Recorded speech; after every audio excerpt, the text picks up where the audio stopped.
just promotion, like radio interviews like this one. We've just done a tour of Japan, and it's, you know, like a stopover before we go back to England. I mean, we heard the record was selling pretty well here, so that's a good enough reason. Right. Digging into a bit of the sort of history of the band, so to speak, you burst into the middle of the punk new wave thing back in 1978 with long coloured hair and makeup and all the rest of it. Was that a sort of conscious decision at the time to be different from the punk thing? Yeah, it was to be different from anything really at that time. It was unfortunate. We were doing that before the punk thing was around. We started looking something like that in, I don't know, 75, 76. And to us, you know, we weren't really doing it to look different from the punk thing. We were just carrying on, you know. Just being individual, basically. But it was really hard to get a record deal, you know, because they just wouldn't accept us. And you weren't greeted too well by the British rock press when your first album came out. Did that annoy you? We expected it really, because the whole thing was all seen as a hype, but really it was just because the press didn't discover us. All of a sudden we were on posters, and you know, everyone knew about us, and of course the press were the last to know in a way. They sort of take an immediate dislike to sort of bands that are launched by a record company. They sort of criticise. They like to discover people themselves. But the Americans were apparently sort of more receptive to the music. Why do you reckon that was? Well, they're a lot more open-minded about that sort I think of thing. also partly it's the fact that the music press in America isn't the same as the music press in England. Like, I mean, everything is ruled by the musically. I mean, it counts for a lot in the British press, but whereas, I mean, there's nothing like a Melody Maker or a New Musical Express in America. It's all done by radio. So obviously it's what people hear, not what people are told about. Moving on to the first album and the second album as well, there seemed to be, to me, a bit of a change of direction between Adolescent Sex, the debut album, which had that sort of feel of novelty and originality about it, which is the hallmark of a lot of debut new wave albums, whether or not you include yourself in the new wave, I don't know. And perhaps a bit more traditional, obscure alternatives. Were you in any way sort of, having seen that you were going to be successful to a certain extent in America, compromising for the American market after the first album? No, definitely not. We automatically change direction between albums because we don't like to repeat ourselves from album to album. We find it a lot more exciting and interesting to change direction completely, as we've done with all the albums. Yeah. Were you happy with the second one as compared to the first one? A lot more than the first one, yeah. Although looking back on the second one now, there's still a lot of things that aren't right, you know. Okay, moving on to the subject of Japan, the country where you say you just come back from. I mean, how successful are you actually in Japan? Very successful. Pretty successful. It's the most successful territory. Yeah, in terms of, say, what record sales, I mean, how many albums do you have you gone gold at all or anything in Japan? We did with the first album. It sold pretty well though. I mean, the last album I think.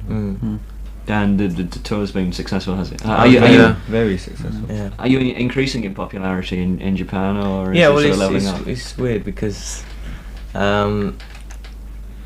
this year we've found that the audience is different from last year. It's changing, you know. Like last year when we came over, the audience were a younger audience. This year they're more mature, you know.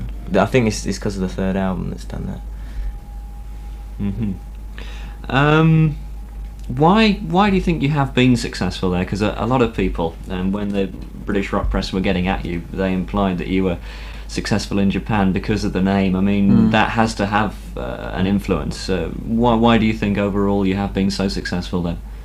Well, for a start, it wasn't the name, because we chose the name years before we even knew there was a market in Japan. No, but that may well have helped. Yeah. The name probably did. It probably brought a lot of interest. Also, there's not that much radio in Japan. A lot of it is run by magazines.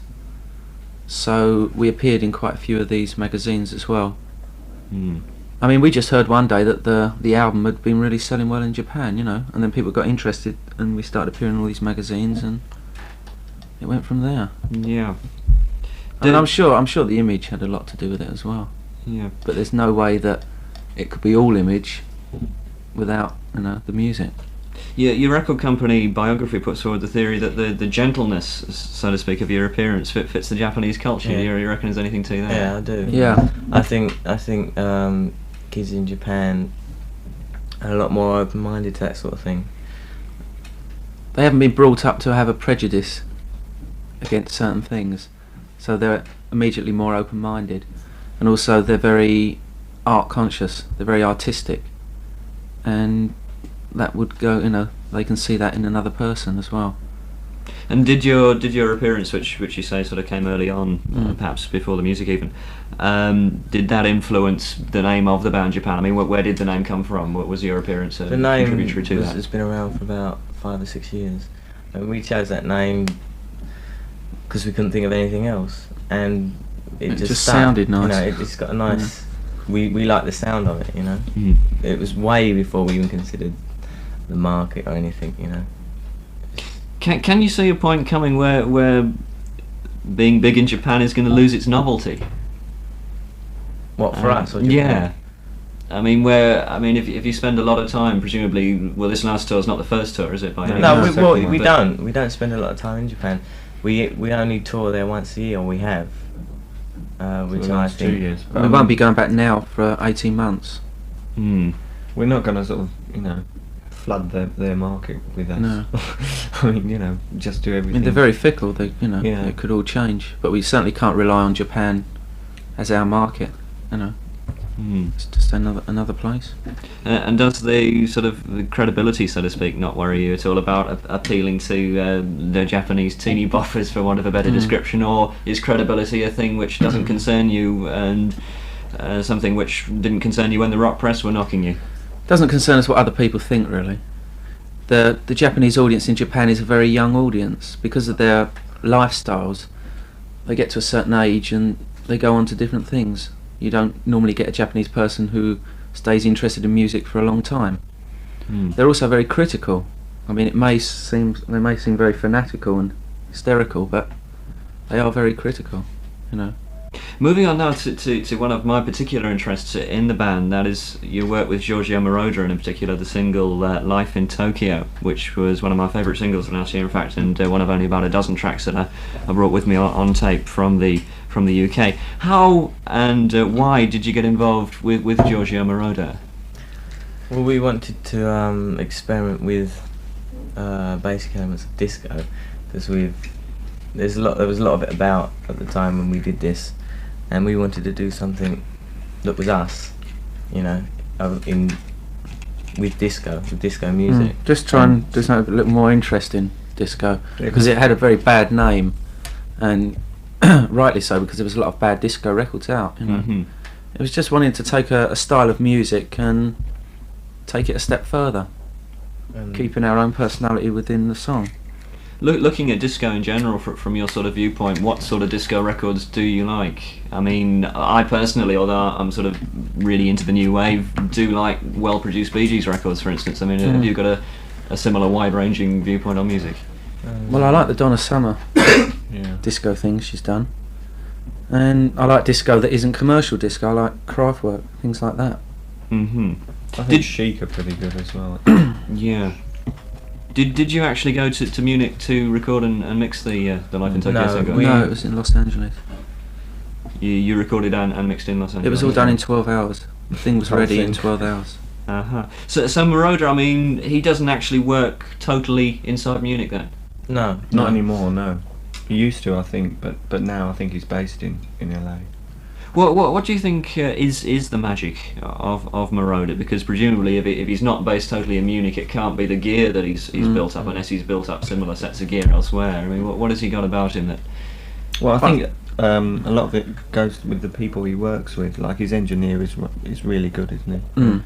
And he works with him all the time, and he has a sort of like a staff, if you like, of about 4 people, I think, who he relies on all the time. He just has his certain sound. Yeah. I mean, he did start off all the disco stuff, really, and he's got his sound. I wouldn't say he's very varied. No. I mean, no, like no way would we have wanted him to do the album, So it was just a one-off thing. Yeah, I And was it I was going to ask you why only one single. I wondered whether it was a cost limitation or. No, he's got one style, you know, and that's what he's good at. That's what he's best at, and that's why we used it, because we like his style. He's got, you know, a great way of doing it, and we knew that wouldn't work on the album. Yeah. You wouldn't have fancied doing a project like Sparks, for instance, because I think Sparks' number one song in Heaven album was a pretty important album in the development of rock music, so to speak. Yeah. But you wouldn't fancy sort of getting into it in that depth. No. No, I mean, because I you're like that limiting album, yourself. but yeah, it is quite the same material. I mean, on our albums, the songs vary so much, you know. It's got to be a very personal, very emotional thing when we record an album. I don't think we could have got that with Georgia. And so you're probably not going to do much work with them in the future. Oh no. No. Do you know what to say about the third album, really? Because I haven't listened to it. We'll listen to it then. Well, yeah, but I mean, I can't before I ask you any questions about it. You sure. know what I mean? Well, I mean, it's the first album we've done that we're totally satisfied with. The production is the best production we've had. Because looking back on the other two, there's a lot of things wrong, you know. We're just 100% satisfied with it. That's an odd thing to say. What do you do next if you're 100% satisfied with that? Oh, we don't mean it's 100% satisfied. That's it. You can't beat it for what it is. For what has gone into it, it's perfect. So the next project is totally different, and you've got to reach the top with that. I mean, for you to hear this now, you'll notice it's a very big change. It's more of a change than Obscure Alternatives was to Adolescent Sex. And we've never compared our albums anyway. We haven't thought we're going to make the next one better or bigger or anything, you know. We just move on from album to album, trying to do something a bit different.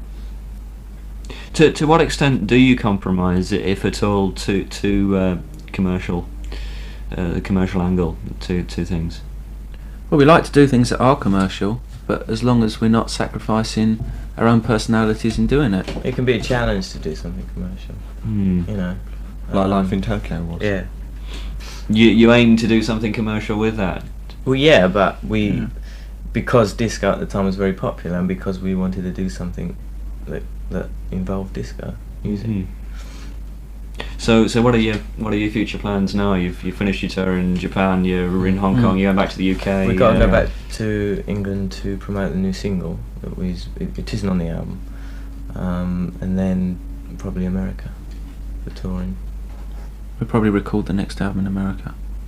Okay, smashing. Thanks very much indeed. Thank you. Thank you. When we were young.